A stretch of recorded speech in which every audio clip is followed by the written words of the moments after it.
Assalamualaikum warahmatullahi wabarakatuh. Hai sahabat virtual dimanapun Anda berada, Alhamdulillah berjumpa lagi dengan saya Wahyu Syaputra yang akan membawakan acara Syiar Ramadan, dialog interaktif Hikmah Ramadan yang diselenggarakan oleh IAIN Ponorogo. Baik sahabat virtual, Alhamdulillah pada kesempatan kali ini saya sudah bersama dengan narasumber yang keren dan yang sudah sangat terkenal sekali di YouTube karena punya channel YouTube podcast dengan subscriber yang sudah sangat banyak sekali. Beliau juga sangat kompeten sekali dalam bidang dakwah. Video-video channelnya di YouTube banyak mengulas tentang materi-materi dakwah. Beliau juga dosen IAIN Ponorogo. Beliau adalah Bapak Dr. Iswahyudi M.Phil. Gimana Pak kabarnya? Alhamdulillah. Alhamdulillah. Maaf ya, selalu semangat, selalu sehat karena puasa yang kita lakukan. Alhamdulillah, luar biasa. Alhamdulillah, terima kasih Bapak sudah berkenan untuk hadir dalam acara kita pada pagi hari ini. Beliau adalah dosen IAIN yang sangat kompeten sekali. Bila sahabat-sahabat virtual semuanya ingin mengenal lebih dekat dengan beliau, ingin menimba ilmu lebih banyak dengan beliau, silahkan sahabat-sahabat semuanya mendaftarkan diri di IAIN Ponorogo karena banyak sekali kesempatan-kesempatan menarik yang bisa sahabat-sahabat dapatkan di IAIN Ponorogo. Salah satunya IAIN Ponorogo itu satu-satunya PTKIN negeri yang ada di Karesidenan Madiun. Ya Pak, dicari dimanapun nggak ada di Karesidenan Madiun, hanya IAIN Ponorogo yang PTKIN negeri gitu ya. Kemudian UKT-nya juga relatif terjangkau jika dibandingkan dengan PTKIN lain.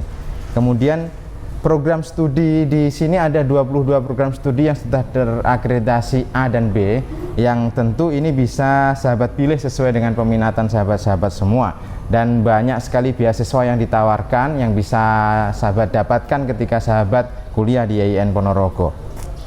Terima kasih, itu sekilas profil narasumber kita Bapak Dr. Iswahyudi M.Phil dan profil IAIN Ponorogo. Baiklah, untuk kali ini kira-kira kita mau berdiskusi tentang apa Pak? Pada kesempatan kita kali ini Mas Wahyu, kita akan berbicara tentang sunnah puasa, tetapi kita akan melihatnya dari perspektif yang lain, yaitu adalah kenapa kita disunahkan itu dan apa hikmahnya dari sunnah itu. Sehingga kalau kebiasaannya kita bicara tentang macam-macam sunnah, tapi pada saat ini kita bicara tentang hikmahnya. Kenapa begitu?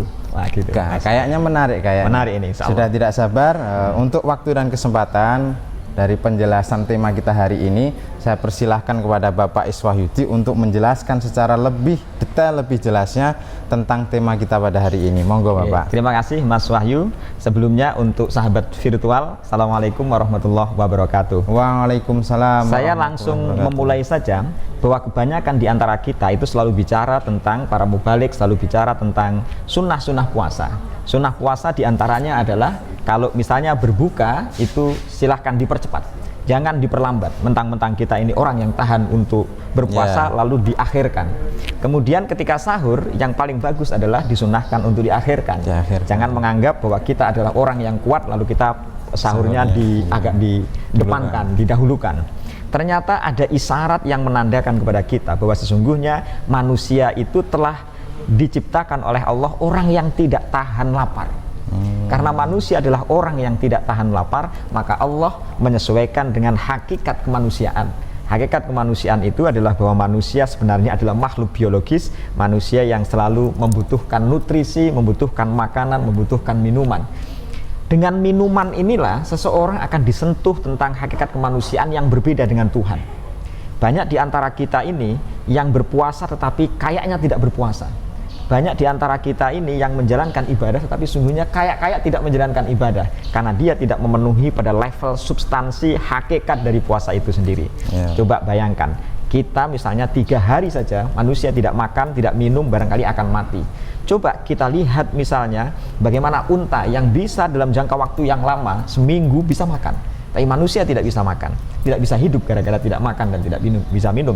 Sehingga dengan puasa ini sesungguhnya hakikat kemanusiaan dari manusia ini ingin disentuh oleh Tuhan, oleh Allah Subhanahu wa Ta'ala. Dan pantas saja kalau misalnya Allah mengatakan bahwa puasa itu aku sendiri yang membalasnya, untukku dan aku sendiri. Kenapa? Karena di situ seseorang akan mengetahui hakikat kemanusiaannya. Itu masalah tadi itu. Yang kedua adalah masalah berbuka dengan sesuatu yang manis yang disimbolkan dengan kurma. Persoalannya adalah kenapa harus kurma yang digunakan dan kenapa sesuatu yang manis. Ternyata setelah melakukan penelitian bahwa kurma itu mengajarkan kepada kita untuk berhidup sehat, bahwa dalam kurma itu kandungan energinya luar biasa, dia bisa menetralisir, menyembuhkan masalah pencernaan, dan dia juga energi, kemudian macam-macam gizinya sangat banyak. Berarti ketika Rasulullah mengatakan bahwa puasalah kalian, maka kalian tasihu, kalian akan sehat. Maka dengan kalian sehat itu Tuhan mengajarkan kepada kita, umat Islam itu harusnya pola hidupnya adalah pola hidup yang sehat. Sehingga ketika seseorang itu berpuasa, di malam hari dia menghabiskan banyak makanan, kemudian dia di siang hari puasa tapi malam harinya kayak memakan yang terlalu banyak dan mengumpulkan kayak kapitalisme makanan di malam hari, maka itu tidak akan menyentuh puasa kita. Karena itu sunnah puasa itu sungguhnya mengajarkan kepada kita untuk sehat. Coba bayangkan wahai sahabatku, sahabat virtual semuanya, bahwa sesungguhnya puasa itu telah dilakukan oleh orang-orang telah terdahulu. Itu menunjukkan bahwa ketika Nabi Adam diceritakan, Nabi Adam itu tidak makan selama 40 tahun. Dalam kitab Asy-Syayatin wal Anbiya diceritakan bahwa ketika Nabi Adam merasa berdosa atas perlakuannya karena dilarang buah khuldi, lalu dia makan buah khuldi dan turun ke bumi, tidak makan selama 40 tahun. Bisa hidup, Pak, ya? Bisa dia makan 40 tahun. Tapi kita barangkali tidak bisa makan 40 tahun. Kelemahan manusia itu adalah bahwa dia kalah dengan binatang. Kalau semut itu bisa mengangkat makanan 50 kali lipat dari berat tubuhnya. Manusia bisa? Tak bisa lah. Biasanya begitu. Tak bisa. Kalau misalnya itu si rayap itu mampu membangun rumah 3000 kali lipat berat tubuhnya. Manusia belum bisa, hanya 1000 kali lipat. Tak bisa juga. Itu diantaranya, Mas Wahyu. Ya. Kira-kira dari beberapa sunah-sunah puasa yang sudah disebutkan tadi, untuk menjalankan itu biasanya kan ada beberapa tantangan dan halangan yang kira-kira yang itu terjadi gitu Pak ya. Kira-kira langkah supaya bisa menjalankan sunnah puasa itu biar bisa dilakukan secara baik, dilakukan secara maksimal itu seperti apa Pak?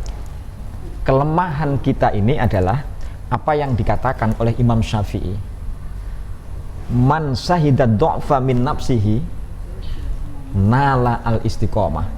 Jadi siapa orang yang mampu melihat kelemahan dirinya sendiri, maka dia pasti akan bisa istiqomah.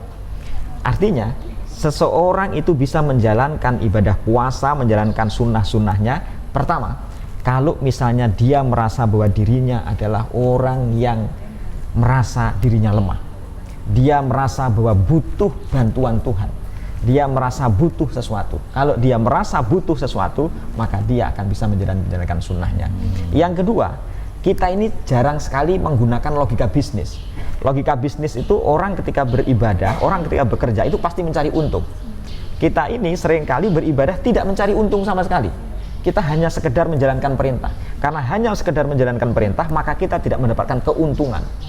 Jadi kalau kita puasa tidak mencari sunnah, kita hanya mendapatkan modal, mendapatkan modal, tapi keuntungannya kita nggak peroleh. Dan orang yang bekerja dan orang yang berusaha tapi tidak mencari keuntungan dari kerja itu, rugi. Maka dia adalah orang yang rugi dan bisa dikatakan itu orang stres namanya. Karena dia bekerja tidak mencari keuntungan. Kan pasti orang yang bekerja untuk mencari keuntungan, dan keuntungan puasa itu diantaranya adalah hikmah puasa itu adalah dengan dia menjalankan sunnah-sunnahnya. Karena itu maka sunnah perlu dilakukan supaya pertama tadi hakikat kemanusiaan tersentuh. Kalau begitu berarti dia akan menjadi orang yang bertakwa dengan menjalankan sunnah-sunnah itu.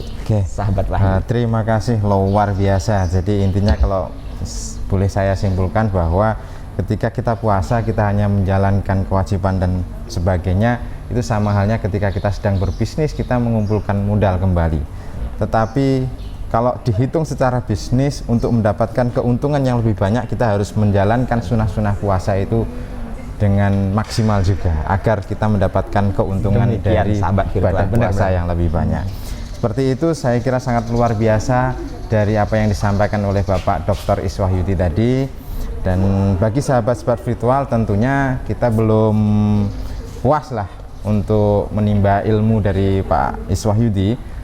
bagi sahabat-sahabat virtual yang ingin menimba ilmu lebih banyak dari Pak Iswahidi, silahkan sahabat-sahabat virtual semuanya mendaftarkan di IAIN Ponorogo, karena masih ada kesempatan untuk mendaftar di IAIN Ponorogo. Masih ada kesempatan untuk jalur UMPTKIN yang insya Allah masih dibuka sampai tanggal 9 Mei 2021. Silahkan cek di websitenya IAIN Ponorogo nanti. Terima kasih saya sampaikan kepada Pak Iswahidi yang sudah berkenan untuk hadir pada acara kita pada pagi hari ini, dan kepada sahabat virtual semuanya saya sampaikan terima kasih yang sudah menyimak sejak dari awal hingga akhir, dan kita akan berjumpa lagi di kesempatan yang lainnya. Dari saya, jika ada kurang lebihnya saya mohon maaf. Terima kasih. Assalamualaikum warahmatullahi wabarakatuh. Waalaikumsalam warahmatullahi wabarakatuh.